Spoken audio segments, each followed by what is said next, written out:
الحمد لله وحده والصلاة والسلام على من لا نبي بعده أما بعد فأعوذ بالله من الشيطان الرجيم بسم الله الرحمن الرحيم وآت ذا القربى حقه صدق الله العظيم الحمد لله আল্লাহ তাআলার কাছে লাখ কোটি শুকরিয়া যে আল্লাহ তাআলা আমাদেরকে এক সপ্তাহ অপেক্ষা করার পর দিন একটি মজলিসে আসার এবং বসার তৌফিক দান করেছেন। এজন্য আমরা সবাই মন থেকে বলি আলহামদুলিল্লাহ। এই সপ্তাহ আমার আলোচ্য বিষয় হলো কোরবানি ইতিহাস ও ফাজাইল। আল্লাহ তাআলা যদি আমাকে তৌফিক দান করে তাহলে আমি এই সম্পর্কে কিছু কথা বলে আপনাদেরকে শোনাবো। প্রথমত আমরা কোরবানি ঈদের দিন যে ভুলটা করে থাকি সেটা হলো আমরা সবাই বলি যে কোরবানি বাপের নামে দিতে হবে, কোরবানি মায়ের নামে দিতে হবে, কোরবানি চাচার নামে দিতে হবে, এগুলো বলা যাবে না। বলতে হবে কোরবানি বাবার পক্ষ থেকে, কোরবানি মায়ের পক্ষ থেকে, কোরবানি ভাইয়ের পক্ষ থেকে বলতে হবে, নামে বলা যাবে না, পক্ষ থেকে বলতে হবে। আরেকটা ভুল করে থাকি সেটা হলো যখন কষাইরা যখন গোস্ত কুটে শেষ হওয়ার পর আমরা কী করি, কষাইকে এক ভাগ দিয়ে দিই। এটা একদম জায়েজ হবে না।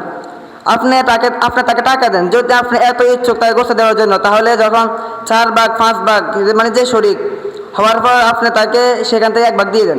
গরিব মিসকিনকে যে ভাগ দিবেন আপনি তাকে সেখান থেকে এক ভাগ দিতে পারেন। আবার অনেকে কী করে আত্মীয় স্বজনের সাথে কোরবানি দিতে চায় না, সেই জন্য সে নিজে কোরবানি দেয় না, কারণ ওই যে জায়গা জমি নিয়ে ভেজাল, এই জন্য সে কী করে আর আত্মীয় স্বজনের সাথে কোরবানি দেয় না। কোন মাঝে এসেছে ইন্নামাল মুমিনুনা ইখওয়া, মুমিনগণ তো ভাই ভাই। মুমিনগণ যদি একে অপরের সাথে কোরবানি না করে তাহলে কে কার সাথে কোরবানি করবে? আপনি আপনার ভাই বোনদের সাথে কোরবানি করতে হবে। অনেকে কী করে কোরবানি দেওয়ার পর সব গোস্ত কী করে ফ্রিজে ঢুকিয়ে রাখে, কাউকে দেয় না।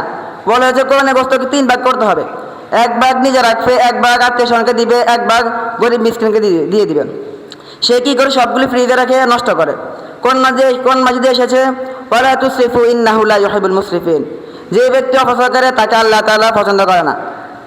বলা হচ্ছে যে ব্যক্তি অপচয় করে তাকে আল্লাহ তাআলা পছন্দ করে না। তাই আমরা কেউ অপচয় করবো না। যেটা গরিব মিসকিনকে দেওয়া আমরা তাকে গরিব মিসকিনকে দিয়ে দেবো, যেটা আত্মীয় স্বজনের সেটা আমরা আত্মীয় স্বজনকে দিয়ে দেবো। কোন মাঝে এসেছে ওয়াতি যাল কুরবা হাক্ক, আমরা আমাদের আত্মীয় স্বজনের হক আদায় করবো, এটা তো আত্মীয় স্বজনদেরকে পাওয়া, আমরা তাদেরকে এটা দিতে হবে। কোন মাঝে এসেছে ওয়াতুমুল বাইসাল ফাকির, গরিব মিসকিন দুস্থ বুজুর্গদেরকে আমাদেরকে খাওয়াতে হবে। আমরা কী করি যে গরিব মিসকিনকে দেওয়ার ভাগ আমরা সেগুলো তাদেরকে দিই না, আমার তাদেরকে এগুলো দিতে হবে। কোরআন মাজিদে এসে যে ব্যক্তি এগুলো মেনে চলে না তাহলে তার জন্য রয়েছে ওয়াইনাল ফুজ্জার ফি জাহিম, তার জন্য রয়েছে কঠিন শাস্তি এবং জাহান্নাম। আর যে ব্যক্তি সবগুলো মেনে চলে, কোরআন মাজিদে এসেছে ইন্নাল আবরারা ফি নাঈম, সে সারা জীবন সুখে সর্বদা থাকবে। যে কথাগুলি বলেছি আল্লাহ তাআলা আমাদেরকে সে কথার উপর আমল করার তৌফিক দান করুন।